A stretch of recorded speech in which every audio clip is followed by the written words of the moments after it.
All right. Hi, everyone. Thank you for being here. My name is Tori Parrish, and I'm the Region I Director for the National Association of Black Journalists. Thank you for attending our webinar tonight, our chapter training. And the title is, just so we all know, NABJ Chapters, Guide to Getting 501c3 Nonprofit Status and Shoring Up Financial Oversight. And we have three panelists tonight. The first of whom is Monique Booker.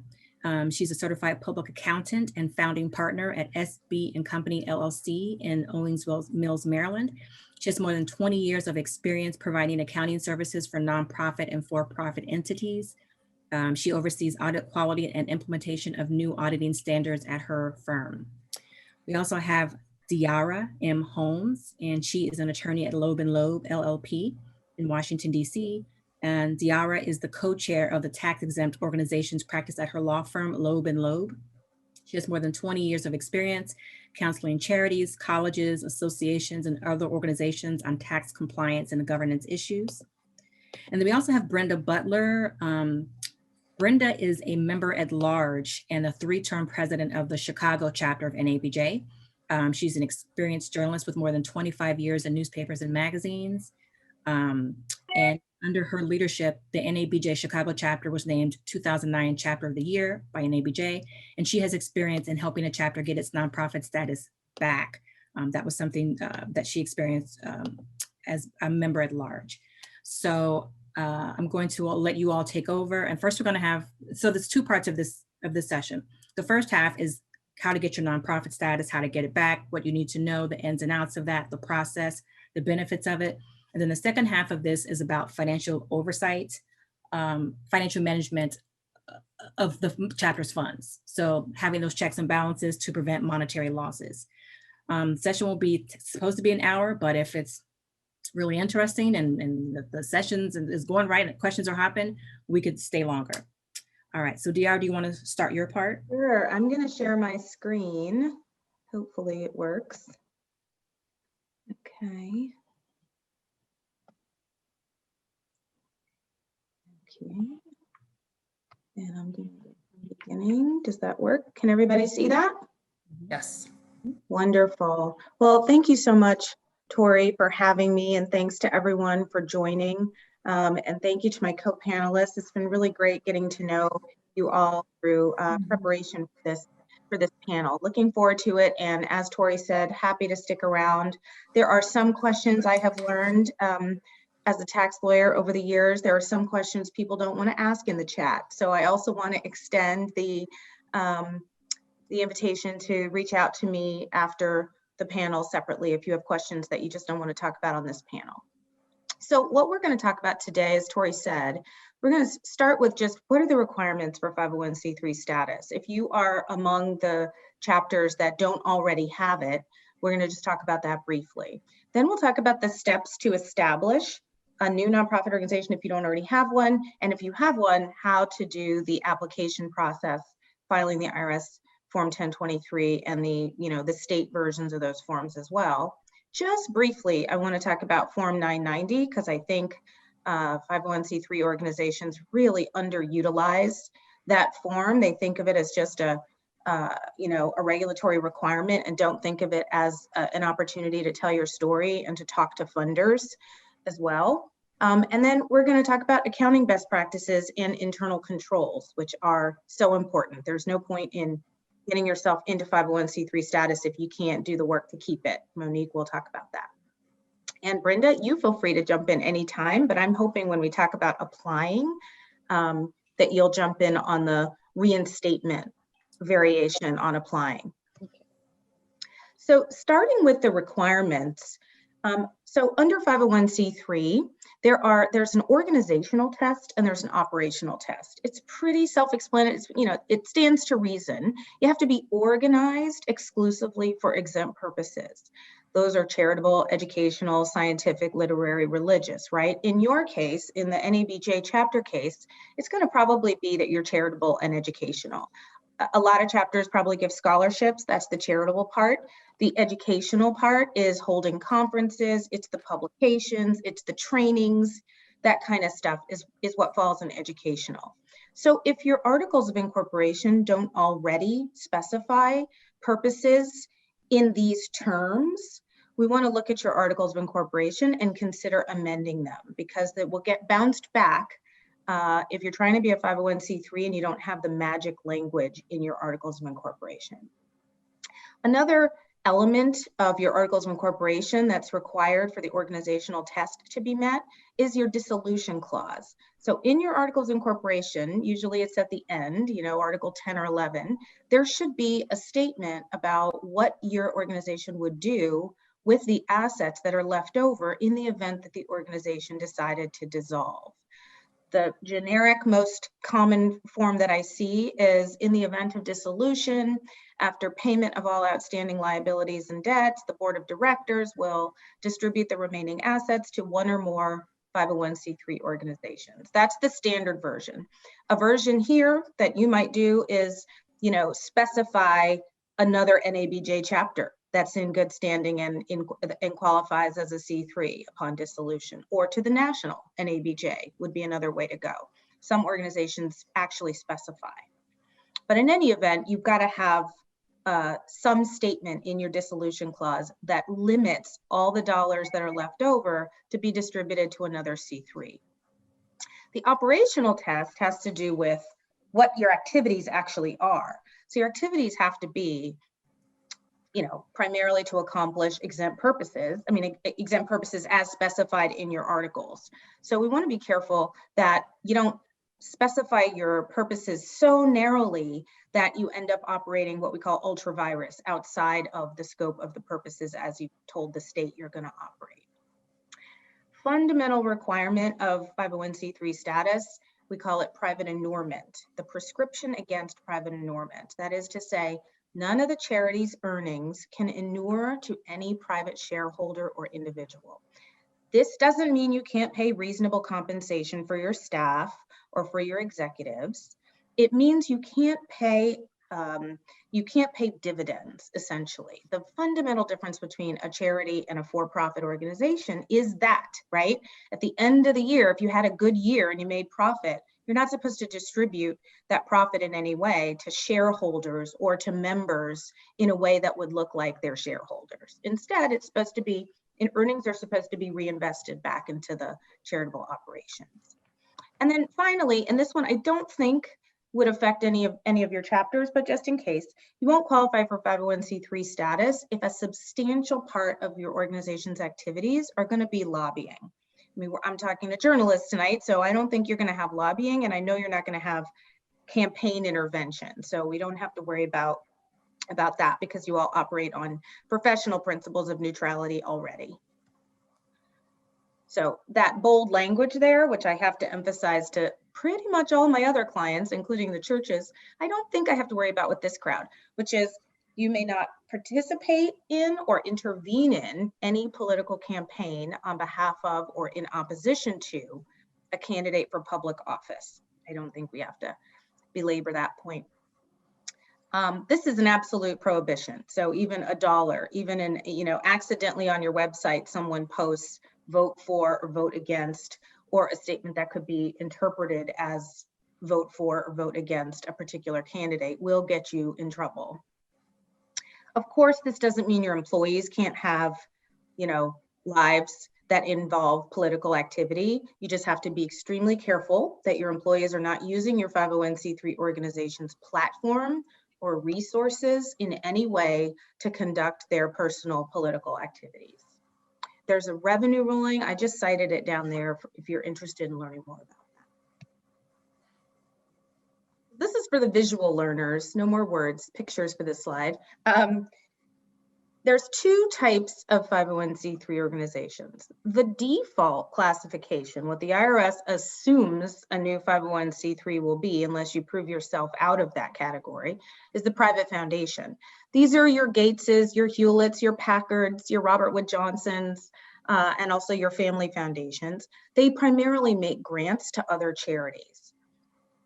The rules governing private foundations, because they have concentrated wealth and due to historic abuses of that form, The rules are very strict, requiring minimum payouts, minimum distribution requirements, very, very strict rules about self-dealing and related party transactions, and no lobbying, no funding of lobbying. Yara, Uh-huh. sorry. Rachel said she can't see the presentation. So I see a little thing above your head Huh. on my screen. Oh, I see. Can I make that go away? Let's see. How do I make it? If I hit escape, I'm afraid. No, that Yeah, didn't. I can see it. Yeah. Okay, let me try again. Can you see it now? Yeah, it's really Is it coming up distorted for you? hit. Nicole says hit that. It takes the place of the video. Did you try that, Rachel? I Hit did. I what? just Hit. did it. If you click it. Click on it. Click on. I'm clicking on the slides, and are they moving for you? She has it. It's fine. Go ahead. It's fine. She got it? Yeah. And also, one thing I want to tell the attendees, if you have a question, feel free to type it in the chat as we go. You don't have to wait until the very end. We want this to be interactive. So if there's something you don't understand or something you want more clarification on, feel free to ask it. And also, I just wanted to make one clarification that chapters do not have employees. So. Oh, okay. Thank you. Thank you. Sorry. Well, the same statement I made about employees would apply to officers and directors. So the president of whether you're a volunteer or paid, if you are a representative of the organization, you're perfectly entitled, it's the First Amendment, you're perfectly entitled on your weekend to host political fundraisers. What you can't do is host a political fundraiser, on behalf of or wearing your NABJ, badge. Proverbially, that's really what I meant in terms of attribution. I'm sorry I can't make that thing at the top go away, guys. I see it too. Hopefully it's only blocking the heading and not the content. No, it's fine now. If you we can see it. Mm-hmm. Yeah, it's fine. Okay, now. great. Okay, great. So back to this slide, I am assuming that the vast majority of NABJ chapters that are applying for 501c3 status will be doing so as aiming to be publicly supported charities, i.e. we're the grantees seeking funding from the private foundations on the other side, as opposed to the grant makers. But I just wanted to show you the distinction because they're all 501c3s. I think we're most likely to be in that yellow box, which is we're going to be considered a public charity because we can demonstrate to the IRS that we're doing grants and contributions, and that's how we're sustaining our organization. There are some organizations that are classified as publicly supported based just on the nature of the activity. So if you can prove that you meet certain requirements and you're a church, you don't have to prove public support. If you're operating like an educational institution, the IRS will declare you a school and you're not going to have to prove public support. But if you're in that yellow box, you're the YMCA, you're the Girl Scouts, you're one of our chapters, you're going to have to prove every year on your 990, which we'll talk about later, that you are generating grants and contributions. So that's the fundraising category of public support, I'll call it. So this is just the word version of what I just talked about on the slide. So it's all about public support. How do you prove that you're a public charity in your application?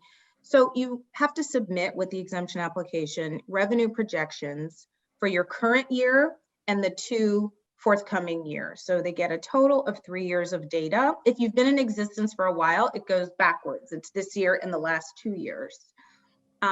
You're going to give them data that's going to be tailored to show that you reasonably expect to be publicly supported, as opposed to all of our money's coming from one company or all of our money's coming from one family, right?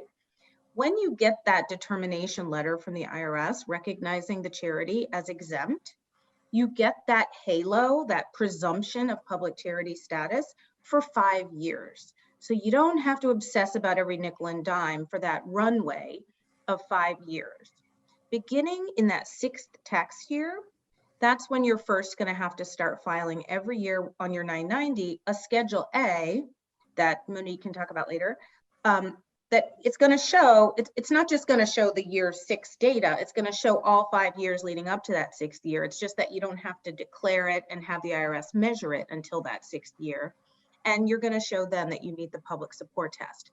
The granular details of how to meet that public support test are sort of beyond the scope of this initial conversation, but suffice it to say, you need to be able to show that you have a broad base of support as opposed to one or two or three big funders. It's all about showing that you are not just one family, one company, one individual funding, but rather that you're doing an active fundraising plan. And it's going to be a 1/3 test. You probably have heard it's a 33% public support test. We can talk about that later. I don't want to go into too much detail now because I want to get to Monique and Brenda. But if you want to talk public support, we can talk about it in the Q&A. Yes, Tori? We have two questions. I don't know if you want to answer this now or later. Timoteo asks, is it best to submit the Form 990 each year? And then Deborah asked, okay, Timoteo is the treasurer in Seattle and they have 501c3 status. She's asking about submitting the 990 each year. And then Deborah asked, will you be talking about the 501c6 status and its distinction from the 501c3? I will. Before this, so I actually raised that with Tori when we were preparing for this, and I will talk about the C6 thing for a moment. I wasn't going to go into it because we thought that everyone on this call wanted to be a C3, but I definitely will cover that for a second. Okay. To answer the other question from Seattle, the 990 is not optional. You have to file it every year. So that's the answer. That's the answer to that. On the C3, C6 distinction, and whoever that was, I'm happy to follow up later. I have a whole set of slides just on that topic because I work with a lot of associations. A 501c6 is a trade association. A lot of organizations that are called the National Association of are organized as trade associations. Their fundamental obligation and what their statements, their articles of incorporation say is we're organized to promote a line of business. So you think about the Chamber of Commerce or the Business Roundtable, or, a lot of times the National Association of certain medical specialties. For me, it's the American Bar Association. These are 501c6 organizations. They're focused on making my practice of law more profitable, more efficient, more, whatever. They do certification. They do the CLE, like the AMA does the CLE and the CME version. They do lobbying on behalf of the industry, but they can also do some things that C3s do as well, but mostly they're focused on the profession as a line of business, promoting the business of whatever that profession is.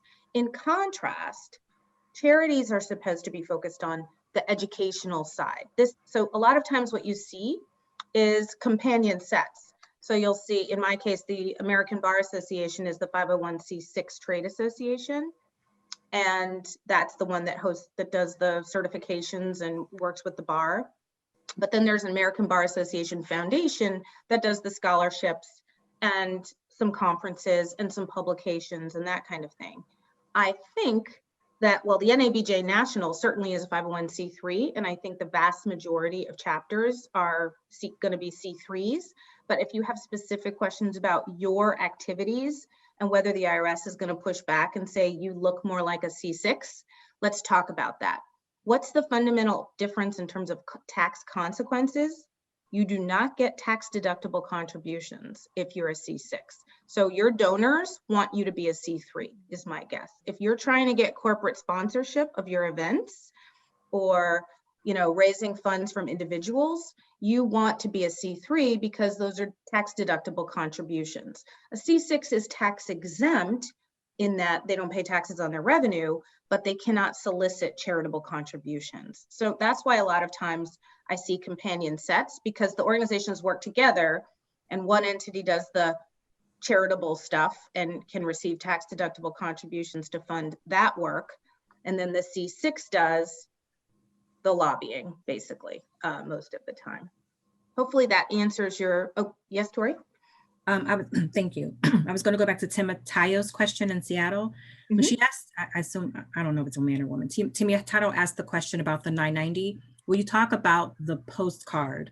When I was president of the Pittsburgh chapter, we didn't do the 990, we just did the postcard, which electronic postcard literally has the name of the organization. Yeah, name and address. Yeah, name and address. And you check to affirm that you brought in less than 50,000. And That's it. So you just answered your own question. So there's three 990 levels. And I don't want to steal Monique's thunder if she's going to talk about this. There's three 990 levels, and the 990 EZ, there's the 990N, which is that postcard. That's the low, it's all based on gross receipts.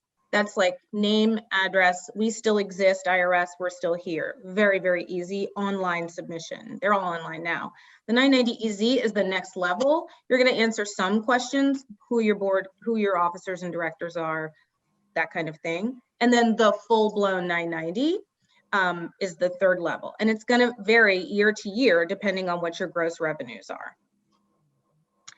So the governing documents, I think you all already have. I put them here in case we had anyone joining tonight who is establishing a new organization. And I also want you to focus on these documents because you may need to do some amendments if your current organizing documents don't meet the requirements of 501c3 right now.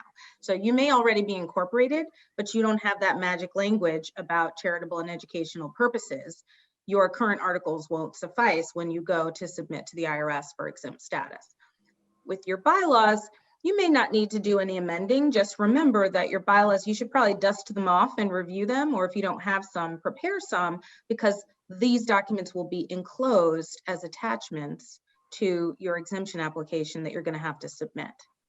Every organization that's a 501c3 needs to have a conflict of interest policy. The IRS asks for it. It's not a requirement, but you need one. And I think Monique would agree, for internal controls purposes, it's just kind of a basic guardrail.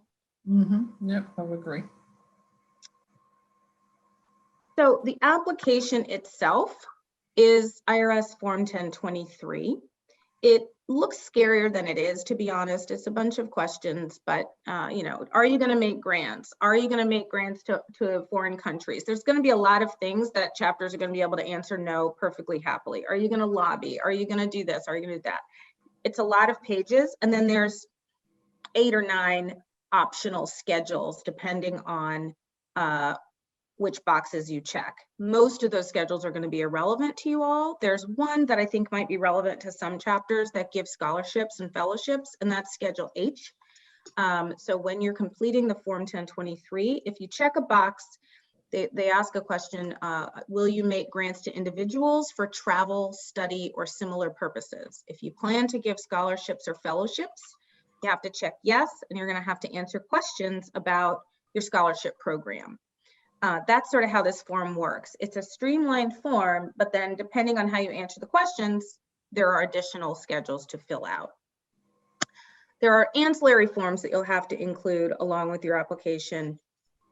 If you're working with an attorney or an accountant, you need to include a power of attorney so that when the IRS has questions, they are empowered to call your authorized representative. And then if you don't already have an employer ID number, which you all probably do because you probably already have bank accounts, but if you don't, you're going to have to apply for one before you submit your exemption application. Now here, I want to pause because I know Brenda has tales from the tales from the experience of having been auto revoked. And if any of you don't know what that means, if you fail to file your Form 990 for 3 years running, or in some organizations' case, didn't know you had an obligation to file a 990, the IRS expects a 990 from your organization and doesn't receive one 3 years running, you are automatically kicked out of the IRS Business Master File as a C3. And Brenda can tell us what it's like to get back in. Right. Yeah. Thank you very much, Diara. Yes, you guys, my story and cautionary tale is anecdotal. We actually were revoked and didn't realize we were revoked for years. And how did this happen? It happened because all the federal IRS mail about our organization went to our treasurer, who was actually an employee at Fox TV here in Chicago. She was laid off, and so she asked a colleague at Fox to forward her mail to her home, and then that person left Fox. So there was mail accumulating at Fox that was going nowhere, involving our Chicago chapter of NABJ. And one of our members happened to go online. All the charitable organizations are in a database. He went online and he says to the board, "Hey, can you guys, we've been revoked." And we said, "What?" "Yeah, we're not in compliance." So what we did, we went back to our original federal number that they gave us when we incorporated as a 501c3, and we called that agent at the IRS, and he walked us through it. We were in arrears 4 years. So yes, Diara, we had that 1023 form to fill out. And they also required that we do the conflict of interest policy, which we had to address. But our treasurer had to go back through her files and gather 4 years of financial data, how we spent our money over the last 4 years, scholarships, everything. And that took some time. So all I wanted to say, one cautionary tale: when you find out, if you ever get revoked, and I pray that you don't, establish your own organization's permanent post office mailbox. I don't know if your chapters have your PO box at a post office. Pay whatever it is, $10 a month or whatever it comes, but you definitely don't want your NABJ, your Chicago your mail going to a person's office or their home. So whenever your board changes, the email, the post office box is still the same. Diara has talked about a lot of stuff. Go to the irs.gov. When we were doing this, we had a point person at the IRS who we could call. We had questions. We didn't have we couldn't afford a Diara or a Monique. So it was just the three of us. Our president gave it to our treasurer, me, and our parliamentarian who had experience filing documents. So if you have to do this yourself, find your board members who have some experience in filing documents. But we did have the gracious agent at the IRS who would answer our questions, and we did conference calls with that person. Wow. Diara was saying everything is online now. It's very simple and much more simplified. But there is still that 877 number that you can call. And I think Diara put it in the text box. And the only other thing I wanted to say is once you find out how much your filing will cost, let your board know. For us back then, we had to pay $800 to get reinstated. And Diara was saying now that's around $400 or even less. So that's pretty much it. It's just a cautionary tale. And I have been through the process of filing for a 501c3. We did that back in 2006. So we did it. So that's all I have on that. Thank you so much. Thank you. I really agree with your point that relying on, even though it seems penny wise to save the money and have somebody's home address or office address be the organization's address, it can be pound foolish in the way that you described. And this is why some organizations pay a registered agent fee, a CT corporation or one of these filing services that will be your agent for service of process, that kind of thing. That's an annual fee. They vary, but it might be worth it if there's no one in if it's a turnover population, or if there's no one in your organization who wants to be the person who checks the PO box every day. Mm-hmm. Yeah. And the money you paid, the $800, that was directly to the IRS, and was that 4 years ago? Yeah, we did that in 2016. And the $800 was the total for everything? It was the total amount that we had to write a check to the IRS and send it to them for them to for the processing and reinstating our organization. And so the people who got your status back were board members, you and 2 other board members. It wasn't an attorney? No attorney. No, we couldn't afford it. And so, it was us. And so that's why it was good to have that agent. We would call that agent and we'd do conference call, because I may hear the agent say one thing and someone else may hear something else. And we all wanted to hear everything at the same time. Mm-hmm. So we would go, and it took us, I will tell you in terms of length of time, it took us roughly over the course of 4 months. But actually, when we broke down the hours, it was 4 months, but it was basically 3 to 4 weeks of intensive work, about 4 hours a day. And we would go to each other's houses, you know, and have coffee, breakfast, or whatever, and work it out. And then we'd set up a time to talk to the agent, the IRS, call him or her and say, we've got these questions, and they would talk us through it. Some of the legalese, some of it's just pretty complicated and not clear. So we asked a lot of questions and got those answered. Brenda, were you confronted with that question of should you be a 501c6 by the agent at the time, or did you have no trouble persuading them that you were a C3? We were a C3. We convinced him that we were C3 because we wanted to mirror the national chapter. So yeah, we convinced them. There was one interesting, and I don't know if this still exists, but the one agent said, you can't exclude anyone from your organization, that everybody has to be, and we didn't really go back to address that. We just changed our membership structure, but he was saying that you could not exclude anyone from joining your chapter. Does that sound familiar at all?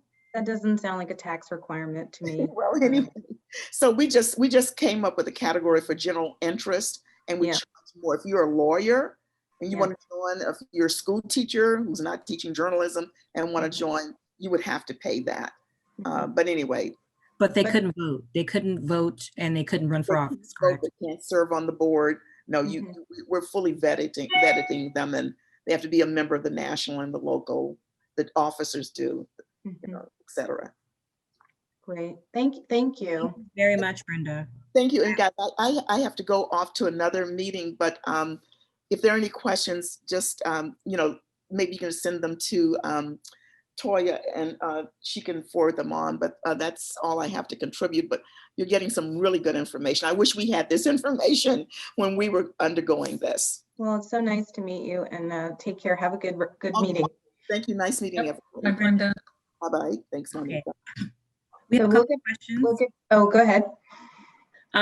Deborah asked, if your status has been revoked and your organization has not made any money, is it worth it to reinstitute or just start all over with a new employee ID number, EIN? Personally, I would do the latter, because I think there's no value in going backwards. But you have the option. I posted in the chat right at the beginning. You have the option of doing a streamlined reinstatement, so you don't have to get a new EIN. But the reason Brenda had to go through all of that is because they wanted retroactive reinstatement. They wanted their reinstatement to go backwards, probably because they had donors who had given contributions and had taken tax deductions relying on that C3 status. So they didn't want to be exposed for that retro period. But if you're willing to have your reinstatement effective like today, as opposed to yesterday, then you should still be able to keep your EIN, and you still have to submit the 1023 and go through all the things I just described to get your status back, but you shouldn't have to get another EIN. Okay, thank you. Rachel Graham asks, do you have to have a physical address to establish a 501c3?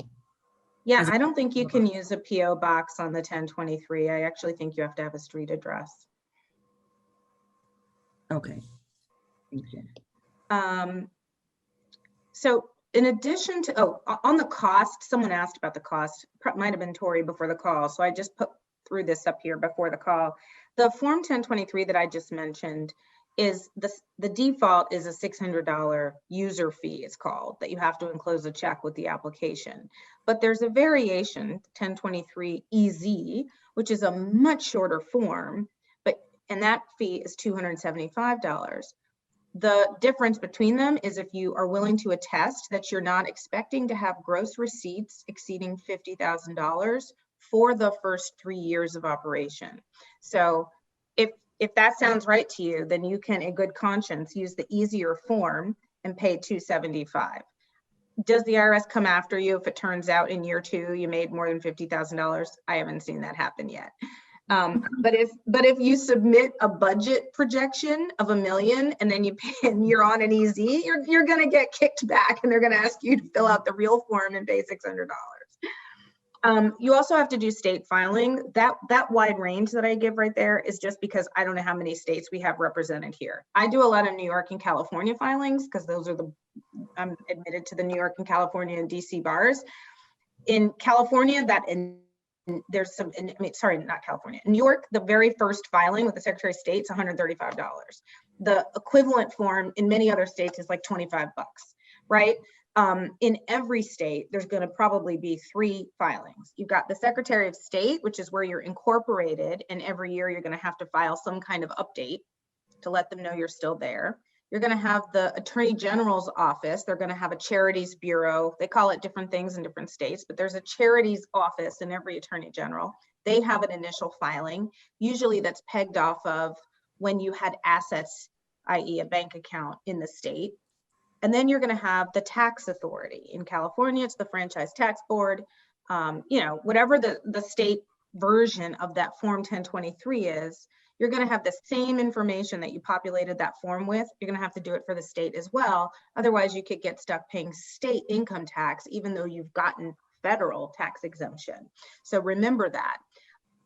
I talked to my paralegal before this call and I was like, how much does it all add up to usually? She said less than $1,000. Because she does all the filings for my office. And so she's on top of which states cost what. She said, no matter what, it's less than $1,000 for all the filings, but it does vary state to state.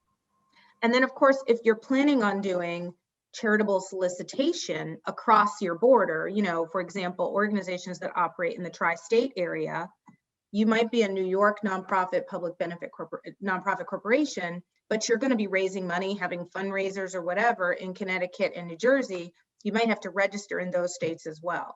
So you really need to look into which states you're going to have to register in, depending on how you're planning on operating, frankly.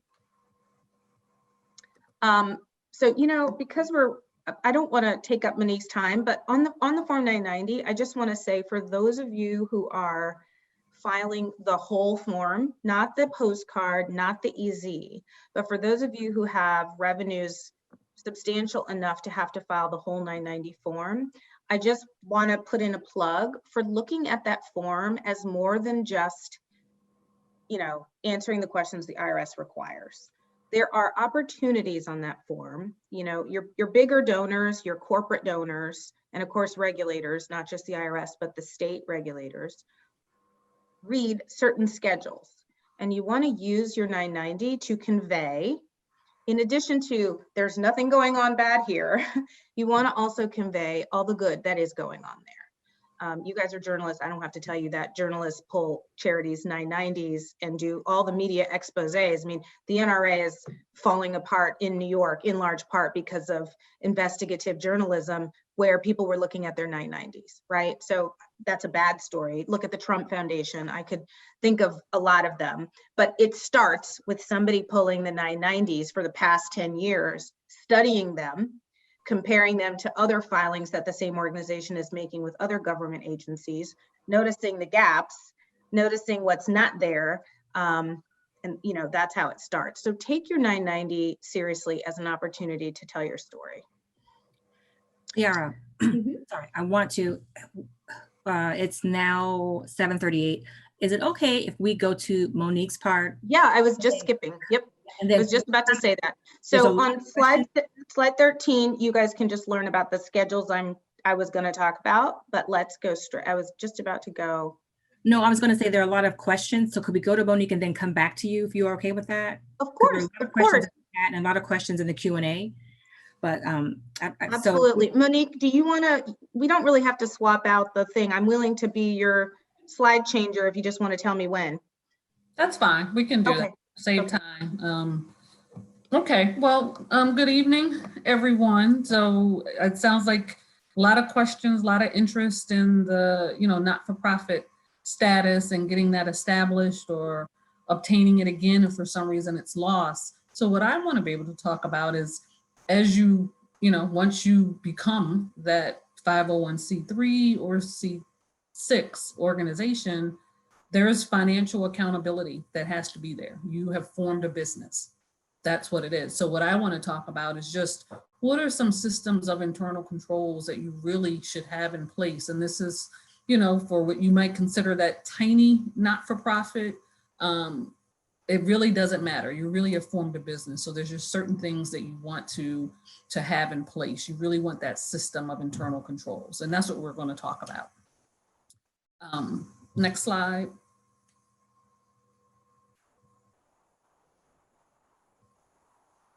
Yeah.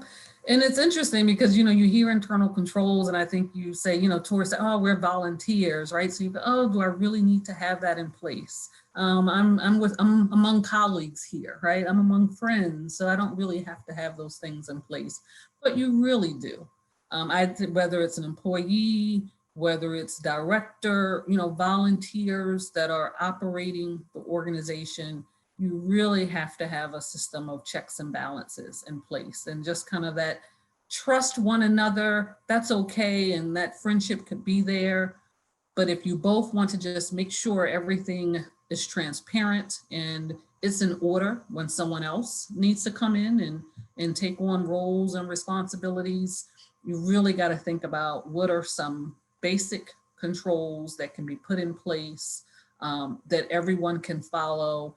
And as transitions happen, which they always do, there's something for someone to come in and be able to pick up and move forward. I really think that's important. And I always refer to that just as the tone at the top. What is the tone of the organization or business that you're setting up?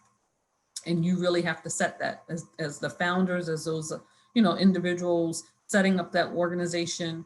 To me, you are the ones to set that tone and make sure that there are some reasonable internal controls. And that's what hopefully we'll be able to talk about, things that really could be implemented, within your organization to help make sure that whether it is staff, employees, whether it's volunteers, that you feel like you are working in a fair, in a transparent environment, that you're willing to put in that volunteer time.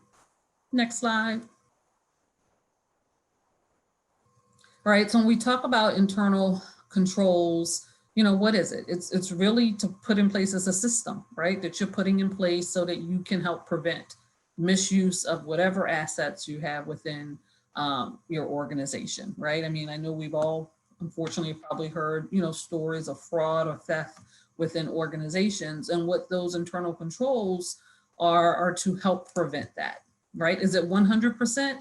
No, right? There's a lot of ways I think that people can come up with that, I don't know if there's any internal control that is bulletproof 100%, but there are basic internal controls that can be put in place that can present or prevent the majority of theft or misuse of organization assets. I always think written policies are key. I know that is something that many small not-for-profits struggle with, right? Just, how do you make sure you're taking those day-to-day practices and putting it to paper, right? And especially when you're dealing with volunteers. But that's still the goal. I think that should be what you're striving to, to have in place, to simply write down those policies that you have in place. So again, as other people are coming in, right, they know what those policies are, who's responsible for those. So that's something to think about, right, as a project, as something, as a goal to put in place for your organization, to be able to have those written policies in place. And I mentioned before, the goal of the internal control, you want to create checks and balances within your organization, right? And that doesn't mean, oh, that means I don't trust that person. No, it's a business, and I need to make sure that I'm treating it as such. And I want to set up certain checks and balances that everyone must follow, right? I think that's just a responsible business owner when I think about checks and balances. Right. So again, I mentioned fraud, right? One of the primary goal of setting up internal controls is to prevent theft, prevent misuse. So, what are those things that, businesses should have in place, right? And I think when you hear about those horror stories, a lot of times it relates to those small organizations, right? It's something from the Association of Certified Fraud Examiners that, you know, gaps in fraud prevention, you know, and detection. It really leaves the smaller organizations more susceptible to fraud, or if it happens, you're usually the one suffering more of the damage, right, from that because of the limited resources that are in place. So as much as you say, oh, I'm small, it's not enough people, I can't put those things in place, but you're probably the one that really should figure out, okay, what resources do we really have in order to be able to put those things in place, right? And a lot of these are just common sense internal controls. Nope, you can go to the next slide. Yeah, yep, a lot of them really are. They're common sense, and I want to just talk through some of those and how you might, you know, be able to implement them for your not-for-profit. Okay, so if we go to the next slide, one of the first ones, segregate the duties, right? So there should not be one person responsible for everything, right? I mean, that's just a general rule of thumb, and I think it is critical if you're really saying that you have a good system of checks and balances in place, then one person can't be the one receiving, you know, the checks in the mail, and then they go and deposit those checks in the mail, and then they receive the bank statement, the only one receiving the bank statement, right, to validate that that check was received, and then they're the ones cutting the check, right? So everything is going through that one individual. Is just not healthy for your organization, right? It's not that that person isn't there to execute the mission of the organization and want to do good. It's just not a good practice that one person is doing everything, right? You really need to have the ability to segregate those duties, right? So here was one we were saying, you know, if you're writing, you know, writing the check process, is it, you know, who's the signer of the check? Who can initiate that check, right? It's just something to think about, right? So if it's one person that can, you know, write that check as an authorized signer, you know, of the check, and then there's no one really looking at that process, you really have given that person the ability to do whatever he or she may, you know, with the assets of the organization. And I just don't think that's a healthy practice to have in place, right? So to the extent that you're able to segregate that and separate that process between two people, and it might be something, you know, where you say, you know what, nope, that person, they have access, you know, to the check, they can write the check. Then maybe think about, well, who receives the bank statement, right? Maybe that same person shouldn't also receive the bank statement, you know, so maybe it's something on the back end that at least someone else is going to get that bank statement and be able to see the checks that have been cut and the amounts and can follow up on the purpose. So there's a way to just bring more than one person into the process. I think that's what's really important there, right? And sometimes you see two check signers, you know, as a way to, again, having a check and balance in place, maybe if it's a check written over a certain dollar amount. I get this question all the time, Monique, and I never know how to answer it. What's that threshold? I always tell my clients to put that in their bylaws, that checks over a certain amount have to be signed by two officers or an officer and a director. But what's the right amount? What's material? Right. And you're right. And I think what I tell people is not necessarily the same amount for every organization, right? So I could easily say, oh, it's $5,000. That may not be the case for some organizations. So I think what you want to look at is what's the level of check writing for your organization, and what are, you know, those checks, what's that check amount that really, you know what, this is something that needs 2 levels of approval, right? And again, I think that varies by organization. You don't want to make it so cumbersome, right? That every check that's coming through requires that. But the idea is, but you know what, we typically, you know, are in this range of checks, but when we go to 5,000, you know what, that's something that we want to make sure that it has another level of authority. So Monique, that's much lower for NABJ. It's $150 is the NABJ limit. All chapters have to do an audit every year, and there's a financial controls form. Mhm. And anything above 150 should require the chapters following the audit process a counter signature, so 2 signatures. I gotcha. And I'm with you. And that's your policy that you have in place. And I think that's fine. If that's that policy, that's what you want to adhere to. But I think as you're looking at that, items to look at really becomes, okay, what's the volume of those checks? If every check I cut is over 150,000 or $50, is that a real control? Right? It's every check. Was that the intent of it? So it's just thinking about that, I think, when those limits are being set. The second item is performing reconciliations, right? So we know at a minimum, you're going to have a checking account. What are you doing with that checking account?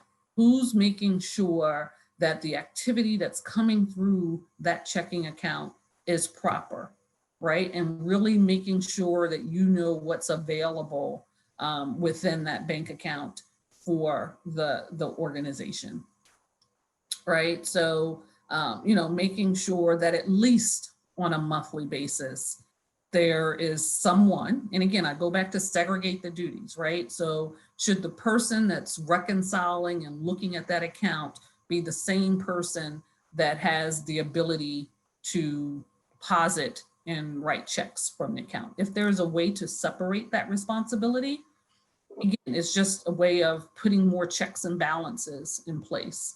But still, at least monthly, someone should be getting that bank statement and looking at all the activity that's coming through that statement, right? So you're looking for the checks, that have cleared, what deposits have gone in, what fees are being charged, right? So that you want to make sure that that activity is appropriate and only relate to your organization, right? That the bank hasn't made some type of error when it comes to that.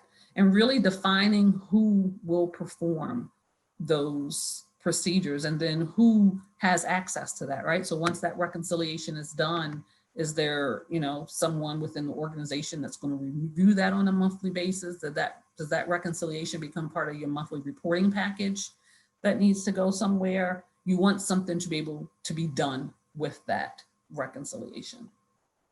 Monique, Maria Morales asks, should we be writing checks or should we have an account card? I think she means a debit card. Yep, and we're going to talk about that. I mean, clearly, and you can go to the next slide, De'Ara. Clearly, with the electronic stage that we're in, there's still a mixture, right? There's still people with checkbooks and, writing checks, but there's clearly a lot more that you can do from an electronic standpoint, right? So you can do, ACHs, electronic transfers, and we'll talk about debit and credit cards. So those are clearly ways that you can use, and they can be much more efficient. But I actually think it takes even another level of internal control, I think, to have in place when you're doing it, right? So, if you're making electronic transfers within your bank account, or maybe there's more than one account between accounts, or the way that you're paying vendors, again, who has access? Who has the ability to do that? And same with an ACH, if it's above a certain amount, does it take 2 authorized individuals in order for that to happen? Definitely with this whole cybersecurity and just the risk out there, someone really has to be aware of this activity and who can authorize those types of transactions. And I think once you start to use purchase cards, right? So sometimes it's a credit card, sometimes it's just a debit card. Now, right, it makes it easy for the individual to handle transactions, but how do you make sure that the purpose and the receipt and the documents that you need to have from a financial reporting process happens, right? So you have to weigh that ease that you want to provide individuals with the necessary documents that you still need to have within your records and to have support for information and financial statements and financial information that you're going to have to report on your 990, and and probably internally within the organization, you got to have documents to support that. So That's what's important. What's that process to make sure that if someone uses that purchase card, that the receipt makes it, the purpose of that transaction makes it to the appropriate people to have within your accounting records. All right. And again, as you're using electronic means, who has access, where the logins, because again, you always have to think about when it comes to transition, right? Unfortunately, things happen, people move on. If that person is the only one with that password, right now, how do I reset? Do I have this kind of information documented and available for, when a person needs to, to make a transition or identify things that have happened? It has to be some kind of audit trail there. That's what I think is important. If we move to the next slide, I know we're running, again, still more on credit and debit cards. And I will tell you, this is an area that I see the fraud. It absolutely, it absolutely can happen, right? So, using, one thing you definitely don't want to do is allow an individual to use the debit or the credit card for personal use and then say, oh, I'll reimburse the organization. I think that's a slippery slope. I think you have to separate personal and business expenses and establish set procedures that if that card is used, we need the receipt, we need to know the business purpose, right? Because I think, as Diara said, your mission, your purpose in which that 501c3 status has been approved, you need to be able to maintain records to show that the cost that your organization incurs relates to the execution of that mission, right? So just expenses being charged on a card with no further support, no business reason documented does not provide for good record of your fiduciary responsibility related to that organization. Right, and I'll add, if it ends up not being reimbursed, you've got that problem we talked about at the beginning called private inurement. If I have extracted dollars that should have been the charity's dollars for my personal benefit, I have in effect paid myself a dividend. Yep. And the only other thing I'll say on credit and debit card, the credit card statement is not a receipt.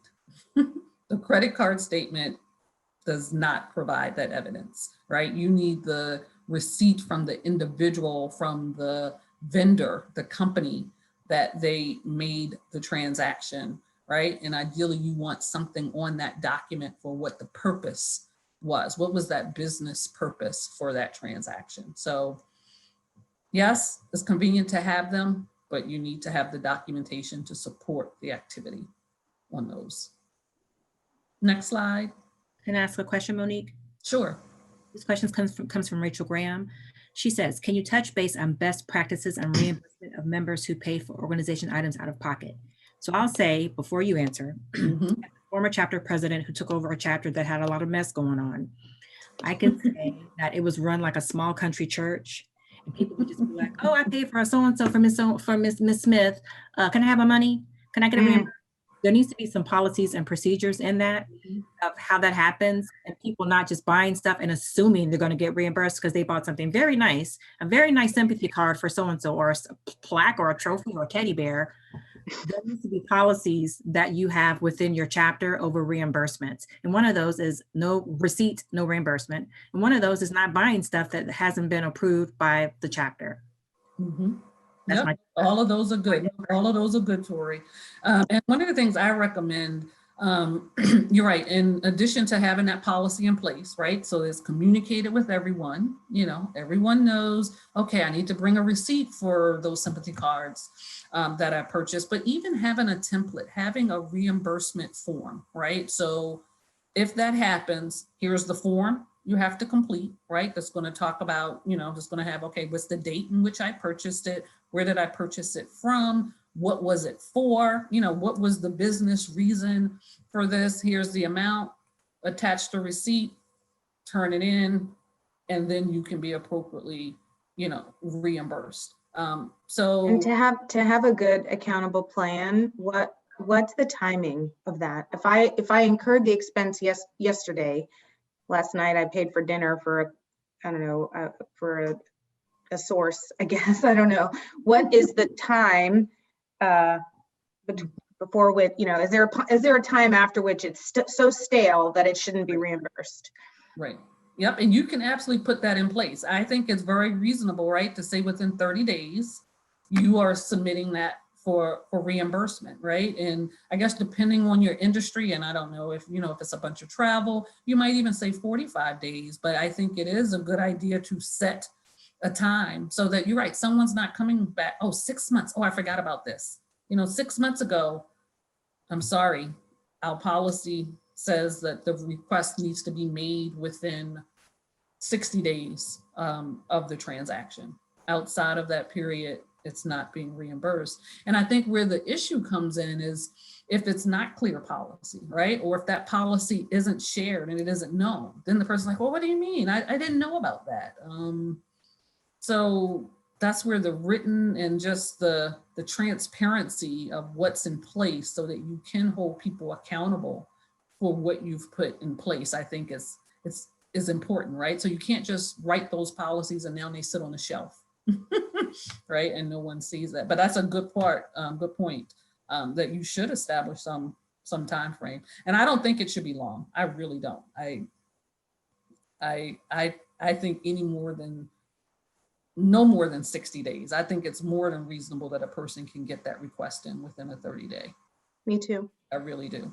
And so the policy should include a time period for the reimbursement, who it goes to, meaning is it I guess a certain amount it goes through the whole board, or does it go through just maybe the finance committee or the treasurer?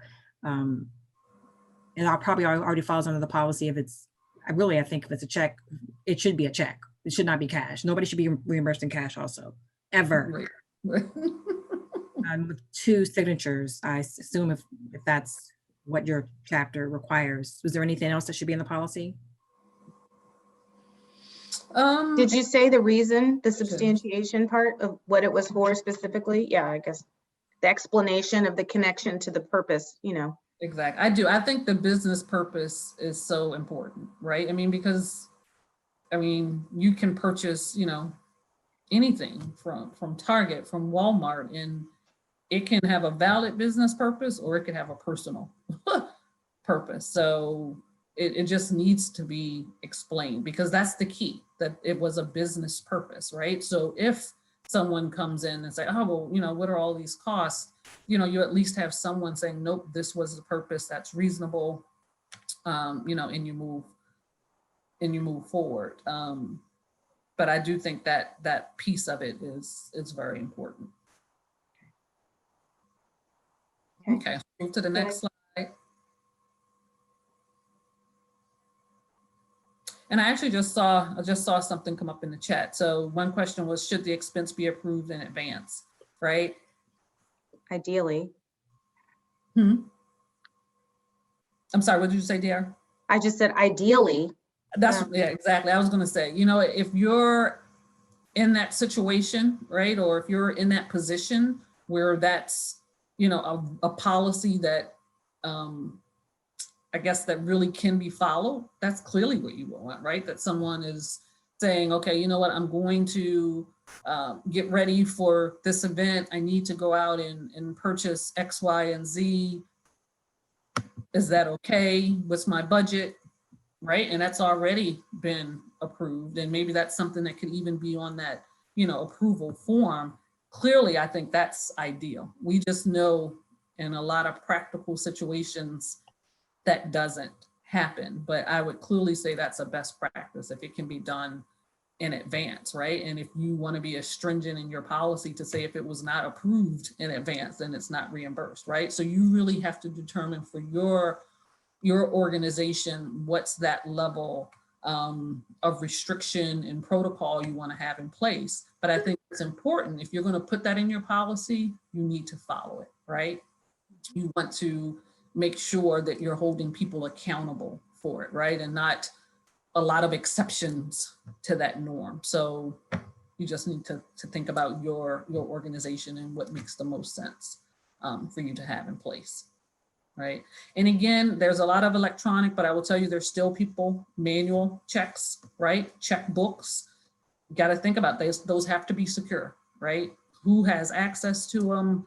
That's important. You don't want everyone and anyone being able to have access to that checkbook, because as much as, you know, the bank, you say, here are the authorized signatures. Unfortunately, banks don't pay a lot of attention to that, to be completely honest with you. That even though you may not be an authorized signature on that account, a check comes through, and a lot of times that bank will still, they will still cash that check. And if you're doing your reconciliation, right, if you're looking to say, wait a minute, this wasn't a check that was written by the organization, and you go to the bank, a lot of times they will completely, you know, reimburse you or, you know, take care of that. But it's a lot of times it's on you to identify that a check was cleared against your account that was not authorized by your organization. It's unfortunately not the banks that's going to identify those. I've just seen it. That it's just not like it used to be. Oh, here's the signature card. Yep, I compare it. That check is going through a processor, right? So if that check, you know, if that money is in the bank and it clears, I do not think it's a lot of attention, unfortunately, paid to, you know, the signature on the check. So you really need to be aware, if you're using check stock, to really secure those and make sure that that numerical order is being followed, right? That becomes part of your process to make sure, and especially if you're using a signature stamp, right? I've seen that as well. Who has access to that stamp? So it really should be locked. Mm-hmm. I think I have a couple more slides. Next slide. This is important. Monthly cash flow projection. So I think on this slide and the next slide. Now, to me, this gets into the reporting and just how you're managing, you know, your organization, your not-for-profit. Right. So even if you're, you know, expecting, okay, I'm only expecting 50,000 in for the year. How is that being spent? Have you thought that at the beginning of the fiscal year, how money is expected, right? It's budget expected to come in each month, and what costs are expected to go out, right? What's the inflow and the outflow that you really should be projecting that, right? Even if things don't work out the way that you projected, you now have a better chance of moving things around as you need, because you had an initial plan versus just kind of haphazard. What comes in, you know, it's, you want to set goals and you want to have those types of projections in place so that as you are meeting as a committee, as an organization, you can talk about what may need to change based on what you expected and what actually happened, right? So being able to do that comparison to actual versus expected. I just think that's a necessary management tool. The bank account, the bank statement by itself, that's not a tool. It really is not a management tool. So I think that cash flow projection is important. And then on the next slide, I believe we just talk about a reporting package, right? So there should be some standard, at least monthly reporting package, right? That's going to keep people within the organization, not one person, right, who has all of this, but who are the individuals helping to run and successfully execute the mission of the organization. And you can decide what those reports are, which ones are most useful to you as an organization, but standard ones would be, you know, that balance sheet, right? And again, if the assets is only a checking account, right, but you're at least showing, okay, here's, you know, here's what's available in that account as of the end of each month. Here's what my income statement look like. Here are my inflows and my outflows for the month, right? Here's what actually happened for the month, whether it was a loss or income, but you're saying, here's what came in, here's what, you know, went out. Here are those cash flow and maybe those projections of what's to come in the next months going forward. So these are, to me, these are just essential reporting that you need to be able to do to run your business. And I think once you have those things in place, right? You have a set system, and you have, that ability to go in and get that reporting when needed. And unfortunately, if you need to, reinstate and do things, you have a trail of that activity that you can go and pull the information from. So whether that's QuickBooks, but there has to be some method if you're going to set up that organization that you're going to be able to set up some financial, parameters and reporting so that those that need to know, right, know what's going on with the organization and that you have a source to go to when you do need to report out. Again, whether that's in the Form 990 or out to the committee. I think financial ratios, I put that in here. I think that's always, something that if you can set up kind of certain dashboards and certain information, but I think at a minimum, that income statement, that cash flow, those can be pretty important reporting tools, as you're evaluating that financial health and making sure that this is an organization that can continue. Mm-hmm. And I think the last slide I had here just had to do with the monthly bank statements. Because again, I know checking account, those bank statements, are important. I talked about the bank reconciliation process. But one of the things that I think is important, because again, you're usually working with a limited number of people, right? But, whoever's preparing the bank reconciliations, right? Someone other than that person should also get a copy of your bank statement. And that's a simple request at the bank, right? If you say, okay, you're mailing this to such and such PO box because there's, this person that's going to get it from the PO box, you can also have an additional address to send that bank statement to, mm-hmm. whether that's the board chair, you know what I mean? It could be, just another member of that organization that's going to receive that statement directly. So you have another person that's going to be able to see what's in the bank. It's going to be able to see what check activity happened during the year, during that month, whether there were any deposits, were there transfers? Okay, what account is this? Is this an account of the organization? Where is this transfer? It's just someone else that's going to be able to see that activity and then ask question, right? Mm-hmm. Be inquisitive as to, I'm not sure. Why did we write a check for $5,000? I thought all checks over $5,000 would come through me. I see that and that didn't come to me, or, so it's just someone else that can ask questions and just help keep everyone honest. And another person that's aware of the activity. And I do think that really helps to just deter fraud or misappropriation when someone else is looking and may ask that question that you now have to explain. 100%. Yep. And I know we're over time, so. Thank you so much. I just learned a lot, Monique. I'll be calling you. Well, my clients will be calling you. Thank you very much, Monique, because that was very helpful. Mm-hmm. Yep. So now we're going to go back to the 501c3. We have a lot of questions in the Q&A, a lot of questions in the chat. Some people might have gotten off, but I'm going to ask their questions. I haven't clicked on the chat because I was afraid I'd screw up the screen. So fire away. Okay.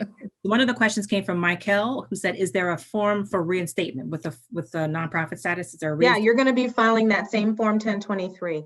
If you look in the chat way at the beginning, right, when we were starting, I posted, I think I said for Nicole, because Nicole Norfleet was the one who had asked the question, but I posted a link to the IRS website page on how to get reinstated when you've been auto revoked. And there are actually 4 different ways. And it's like, there's a streamlined version, there's a reinstatement retroactive, there's a reinstatement prospective. And so if you go to that page, it'll tell you specifically which attachments you need and how much information you need for each category. Okay. But it's going to be a 1023 either way. Okay. Nicole asked a question. I think she's gone, but I think her question was for Brenda. She said, was it 4 years from the letter or from when you figured out that you had filed? So no, it was from the submission. So like if it's 2021, it was back to, my guess is because I think what she had explained to us before the call was they were trying to get retroactive to the date of their revocation. which Mhm. was 2016. So they had to go back and give all the data for the years covered in order for the reinstatement to never have really taken effect. So in order to neutralize that, they had to give data for the 4 years prior. Okay. But not everybody's in that situation. So the person who had asked a question, what if we've had $0? Nobody's claimed any tax deductions. We've had no dollars anyway. You don't need to go backwards. You're only going to have to go forwards. It's not a one size fits all. Okay. Dorothy Tucker, who's NABJ's president, said, how much is the annual fee? I think you went over that. I know Brenda said it was $800 a year.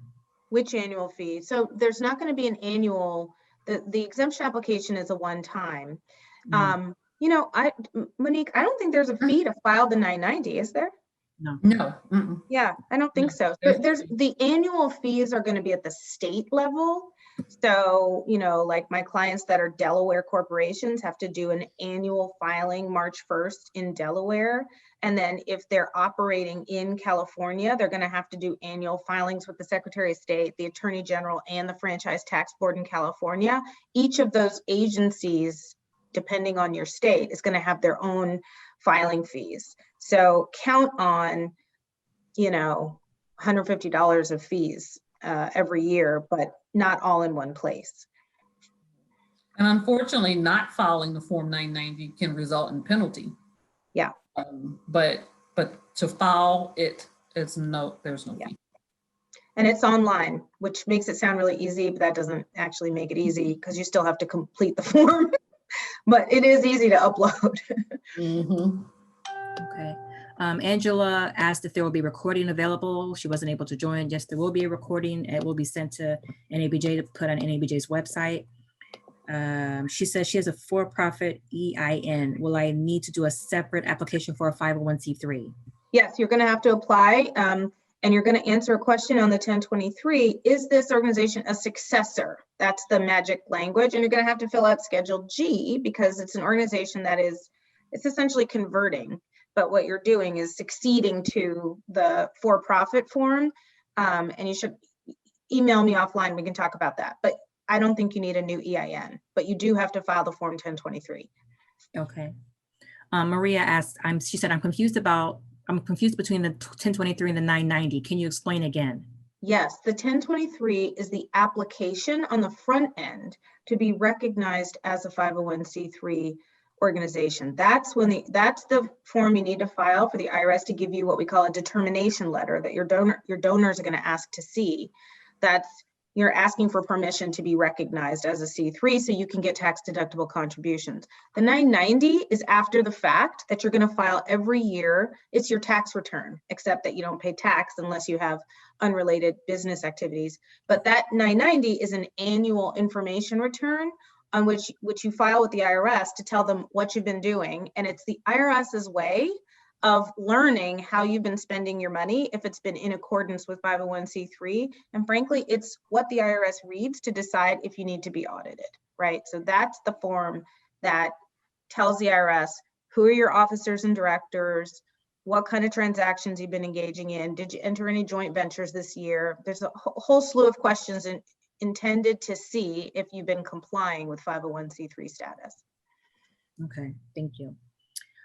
Terry Allen asked, should the nonprofit chapter leadership provide regular program, routine expenditures, revenues, reports, and financial information updates to the board and its members? If so, what intervals are good? Yeah, I mean, I do. I think there should be, again, that transparent communication of information. I mean, I think the item should be done on a monthly basis, but it could be that it's quarterly. That, you know, you're at the quarter end is when maybe it gets shared with the full board. It could be that each month, you know, I think it depends on maybe the frequency of those board meetings. So I think it should be done monthly, but when it's actually shared with the board, you know, full board could be a quarterly basis. When I serve on boards, I like to get dashboards, right? Mm-hmm. I like to get information because otherwise you can't be a good fiduciary. You don't know what questions to ask if you don't have the information. Right. Yep. Thank you. And then we have talked about reimbursement, expenses. Alicia Ray asks, can we all put our email address in the chat? That way we have it. Mhm. And I guess we could go to our Actually, you know what? contact page, too. If you Yep, go to share the contact. materials, Tori, it's right there on slide, whatever that is, 32 or something. So if the slides themselves are shared, everybody will have that. Okay. I'll copy that in a second. Let me get to this other question. Maria says, can you restate that about the Schedule H? Oh, sure. See what I did? I tried to click on it and I made it disappear. I knew that was going to happen. Schedule H, yes. Schedule H is the scholarship schedule. And so there's going to be a question on Form 1023, which is the main form. It's going to say, does your organization plan to give grants to individuals for travel, study, or similar purposes? It's a long way of asking, are you going to give fellowships or scholarships? And if the answer is yes, it says fill out Schedule H. Schedule H is a one-page schedule and it has maybe 12 questions on it. And it's all the basic stuff that you would expect. You know, what is the purpose of the scholarship or fellowship? How many are you going to give? How much are you going to give? If you don't know the answers concretely at the application stage, you just give ranges. You say, we're going to give, you know, they just want to know, are you giving 10 laptops away a year, or are you giving one person $25,000 as a prize for the best journalist in our community, right? They're just asking broad strokes. What kind of scholarships or fellowships are you going to give? How does it connect to your mission? But if you say you're going to give 3 scholarships of $10,000 a year, and in a particular year you only give 2, it's not like that. It's not a granular, prescriptive type of a form. It's more, what's the connection between this individual grant making and your mission? They also ask questions that are easy to answer, like, are you going to give grants to relatives of your board members? The answer is no, right? There's a lot of questions that are like, are you going to proceed with caution? Yes. So.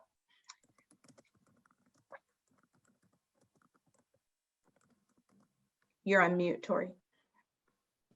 Sorry about that. Do nonprofits have to disclose financials, and do we have to always have a CPA certified audit? Good question. If you're in California, operating in California, and there's a few other states like New York, and you have gross receipts over a certain threshold, you will be mandated to have an independent audit. Not every state requires it. Monique, at what level would you say they should, as a best practice kind of a thing? Right. You know, again, I've seen smaller ones do it because the board says it's the best practice. I want someone to come in and look at our records and our system of internal control, right? And I think it's, so I hesitate to maybe set a revenue threshold for when you need an audit.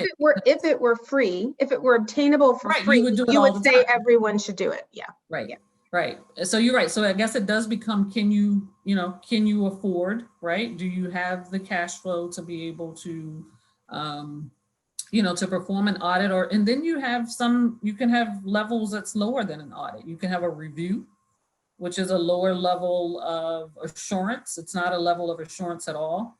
Whereas an audit is an assurance level, right? A review is going to have lesser in procedures, but still, it will give you something better than just your internal statements. And there are certain procedures and guidelines that the review is going to entail, which would be a less cost than an audit. So I really do think it's a best practice to look at because the audit, it's also looking at your internal controls or lack thereof, right? So it can bring some suggestions that you could put in place as well. So there's value there, but you also have to be audit ready.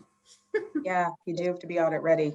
I have several clients right now who have been informed by their auditors that they are not audit ready. It's not a good place to be, because it gets more expensive to get audit ready, which is why you have to follow Monique's advice from the previous 6 slides. If you're doing the monthly work that she told you to do, your auditors will come in and it'll be lickety split because you've got all the records to hand over, and your CFO or your treasurer has nothing to hide. Right. To the first part of that question, do nonprofits have to disclose their financials? The answer is yes, that's what Form 990 is for. You're disclosing them to the IRS, and it's not the IRS that's publicizing them. Well, actually, the IRS does have a contract with GuideStar, but if you guys go to www.guidestar, GUIDESTAR, guidestar.org, you will find a repository for free of all the 990s that have been filed by all the charities, like going back as long as you need to. So if I want to learn about my local NABJ chapter and I'm contemplating underwriting their fundraising dinner, and I want to see what have they been doing with their money, I can go to GuideStar, I can type in NABJ city, fill in the blank. And if you're a 501c3 and you've been filing 990s, I can look at them far back as I want to. So the answer is yes, your 990s are going to be available to the public. This is why when we talked about the different types of 990s, personally, I am a fan of the regular Form 990, even if you have the option of filing the EZ, because you get the opportunity to communicate to, the donor who is looking for information about what you do this year with your money, and do I trust this organization? So anyway, if you're in the postcard category, I don't think it's worth it. But if you have the option of filing the EZ or the regular, you should give some thought to filing the regular, unless you have, reasons not to. Thank you. In which case you should call your lawyer first. Thank you.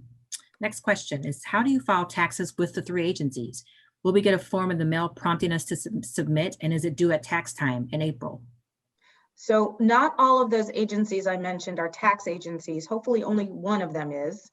So in California, in the example I gave, the Franchise Tax Board, the initial form is the Form 3500A. That's the state analog to that IRS Form 1023.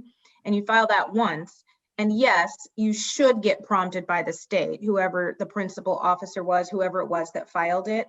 It's not a guarantee though. So you definitely want to calendar and track your own deadlines. These things have annual deadlines, and each of the state agencies that requires these forms has a website, and it is knowable. It's ascertainable on your own if they don't ping you. Put it this way, they're not going to say, you're not going to be excused from filing because they didn't ping you. The other forms are with the Attorney General, whose job it is more to police your sort of charitable solicitation in their state. And then the other form is going to be, in some states, an annual filing with that Secretary of State, which is really just to say, we're still here, we're still operating here. These are our officers and directors, a really simple, usually a very simple form. So it's only one of them is the tax agency. Okay, thank you. Next question, is fund accounting the best process for nonprofits? And is there a revenue threshold to utilize the accounting service of a CPA, utilize an accounting service or a CPA? I mean, I guess you have to have a certain amount of money coming in to hire a CPA or have an accounting service. Right. And I think De'Ara mentioned, depending on your state, right? So depending on your revenue threshold in certain states, some states will require an audit, some would require a review, right? If you're soliciting, funds within that state, then there are state guidelines as to what level or type of financial statement you may have to provide. So that will determine whether or not you need that audit or that review in place. So probably state guidelines could set that revenue threshold for you. I'm a big fan of having somebody with financial literacy on your board or near you in an advisory capacity if you can't afford in the first instance as a professional tax preparer to do your 990s. Hopefully there's a retired accountant or a partner at an accounting firm in town who's willing to serve on the board. Hopefully your treasurer, your CFO, even if they're volunteers, they have the requisite skills to do some of the basic stuff Monique was talking about. If you don't have that person in your officers and directors already, then you really should hire a CPA, because you shouldn't mess around with your 990 and get it wrong. You need somebody to stop you, or for those moments when, we're about to enter into a corporate sponsorship agreement for a fundraising dinner, and the sponsor's asking us for all these benefits. I don't know, those are the kind of things that come across my desk. If I don't get a chance to talk to them because they haven't called me, a lot of times the nonprofit accountant that they're working with will say, time out, your corporate sponsor's asking for more benefits than they're giving in the sponsorship. We need to talk about this, because in effect, that corporate sponsorship donation is really an advertising payment for the sponsor, and that's going to be treated differently on your return. Just, moments like that. Or in the case where you're doing scholarships and you're setting up systems in place. Do I need to issue 1099 when I write these grants to these individuals? Those are questions you're going to want a CPA on speed dial to help you answer. So I would say you want to definitely early on identify an accountant with the requisite expertise. In the fact that they file 1120s corporate tax returns does not mean they know how to file 990s. You need to find a nonprofit accountant who can help you in planning mode and also in filing mode. Yep, no, that's a good point, that if it's not right, if you can find a volunteer, that's a plus. Mm-hmm. So the officers for NABJ boards are required to be either journalists or in public relations or journalism professors, but maybe there could be a different role on the board for someone who has financial expertise. Yeah, Right. Or even an advisory role. There's nothing I haven't seen anybody's bylaws, so I could be speaking out of turn here, but I've never seen bylaws that would prohibit, adding an advisor who's not necessarily not on the board, but can, Your financial advice. Yeah. Yeah. Right. Or even a committee, right? A subcommittee that possibly allows, for that, right? So that could be that finance committee, so the skill set you want to have on that committee, even if they're not a full-blown board member. For sure. A few more questions. I don't want to keep you all that much longer. We'll go real quick. Someone said, what insurance should a nonprofit have? Should they purchase nonprofit insurance? That's a really great question. So it's not one size fits all. So I don't want to make it seem like it is, but in general, I'm a big fan of D&O insurance, directors and officers liability insurance. That's just the basics. But there's all sorts of different policies that may or may not be necessary for your organization.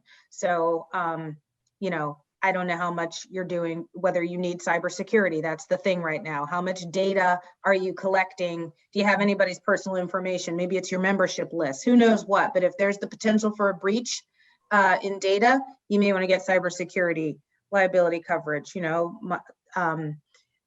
If you told me they don't have employees, right? No chapters have employees, so you don't need the EPL. You don't need to guard against the Me Too situation, the sexual harassment, that kind of stuff. So you don't need those kind of policies. There's a lot of different kinds of insurance. I would recommend definitely getting D&O to protect your officers and directors. That's basically for the scope of their work as fiduciaries. It protects them.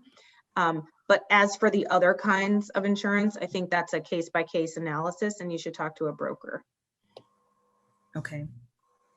Someone said, in a digital world with PayPal and Venmo and online transactions, how do you implement checks and balances?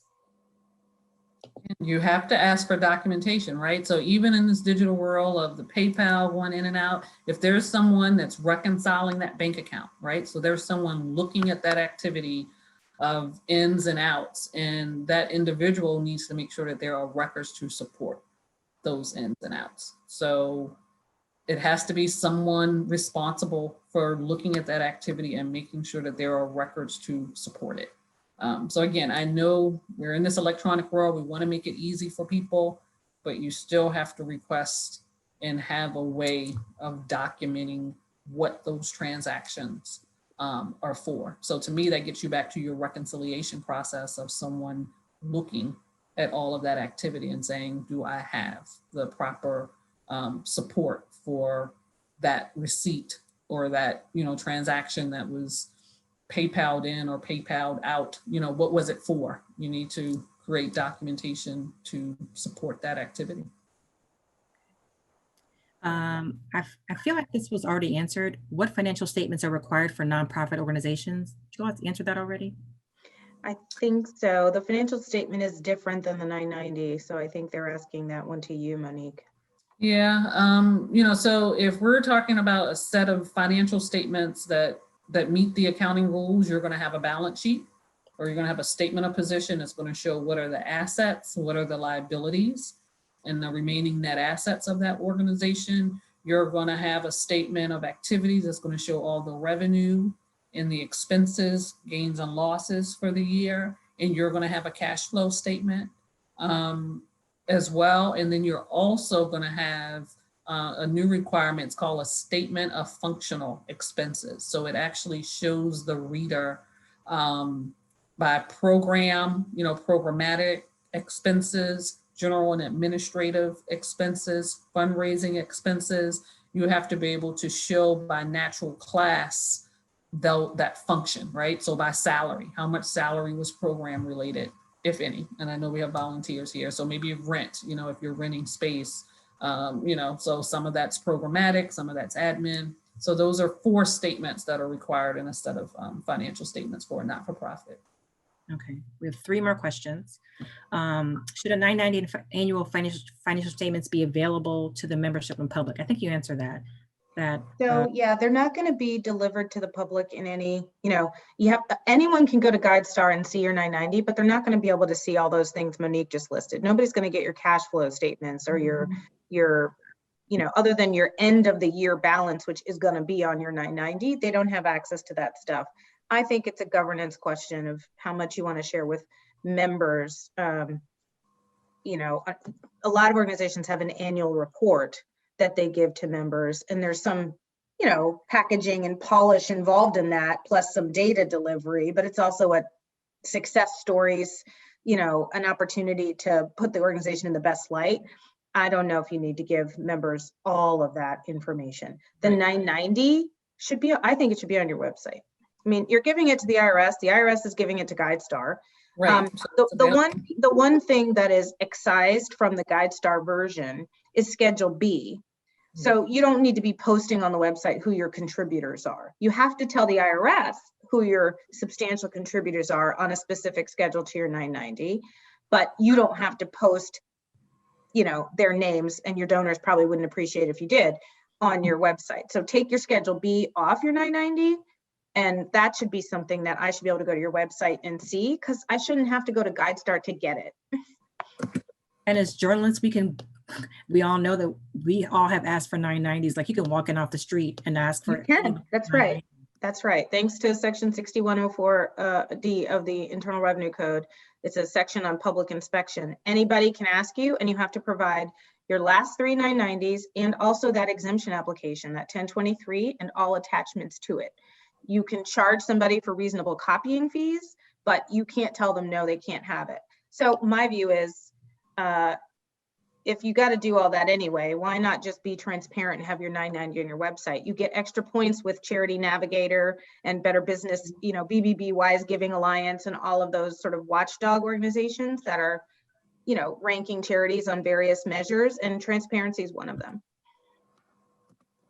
Terry Allen asked, he said, so are you saying that petty cash, $50 to $75, should not be an option for incidentals for administrative assistant usage?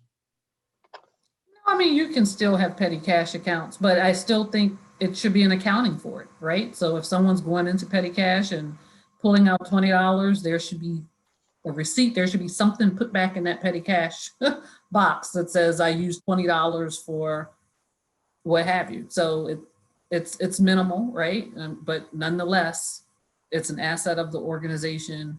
You're putting it there to make it convenient, but it still needs to be tracked, right? So you don't want just the $50 of petty cash to go bye-bye and you have no idea why, and then you put another $50 in. There should still be receipt and be able to understand and document how that $50 was used. Mm-hmm. Thank you.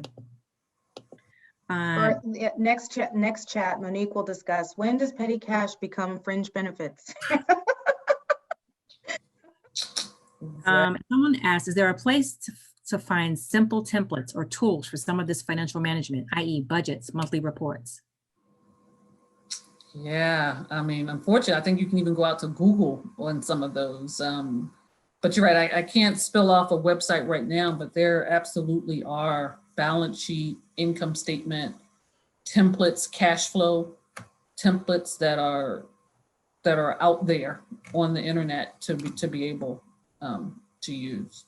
And a monthly financial report could be something as simple as an Excel spreadsheet. Yes. Yeah. Which you can, not Excel, what's the one you can share? A Google Drive doc, because you can have multiple people in it editing at the same time. It doesn't necessarily have to be fancy, expensive stuff. Google is free. You're right. There are also some really great nonprofit sector associations. I haven't gone looking for financial statements, but I would be surprised if the independent sector, for example, doesn't have that kind of thing searchable somewhere. The independent sector is an association of nonprofit organizations. So they have a lot of times resources and, you know, I know they have things like template conflicts policies, but I would assume they also have these sorts of things. Board Source also comes to mind. Board Source is mostly focused on board level governance, but I wouldn't be surprised if they have samples. So those are worth checking. And the final question, if you've already answered this, let me know. It says, how do you assess nonprofit financial performance? There was a slide that you did on that. I'm trying to remember. Yeah, and I talked about some ratios. Slide, yeah. Liquidity becomes a big one. That's even a new disclosure requirement for not-for-profits, and making sure, you know, do you have the current assets, the liquid assets to cover your current liabilities, right? That's a very common one, right? If you have obligations out there, do you have the assets, you know, to cover those? So that kind of gets you your current ratio, right? What's my current assets compared to my current debt, my current liabilities? You know, looking at that. What are days, how much cash, how many days of expenses do I have in cash, right? So if I you know, don't receive any more inflow, here are my fixed costs.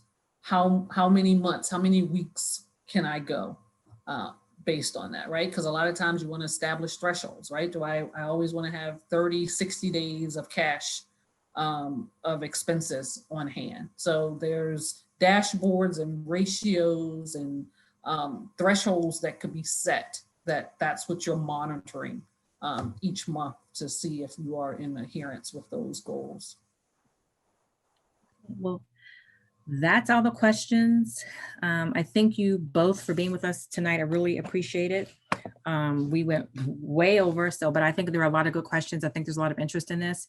And I know there would be that many questions, I would have had 2 separate discussions. I thank Monique Booker, who is a CPA at SMB Company in Owings Mills, Maryland, and Ziara M. Holmes, an attorney at Loeb & Loeb in Washington, D.C., and Brenda Butler, board member for the NABJ Chicago chapter. Thank you all for donating your time, which we really appreciate. Our pleasure. And I put your contact information in the chat. Hope that's okay. You might be getting a few phone calls and emails. Hopefully emails. Please don't call these women. Emails. It's fine. It's a pleasure. Thank you. Thank you both, everybody. Have a good night. Have a good night, everybody. You too. Very informative. Bye-bye. Bye. Yes, Tanya Griffin, there will be a replay. I'm going to send the recording to NABJ and they will post it on their YouTube page. Take care, guys. Bye-bye. All right.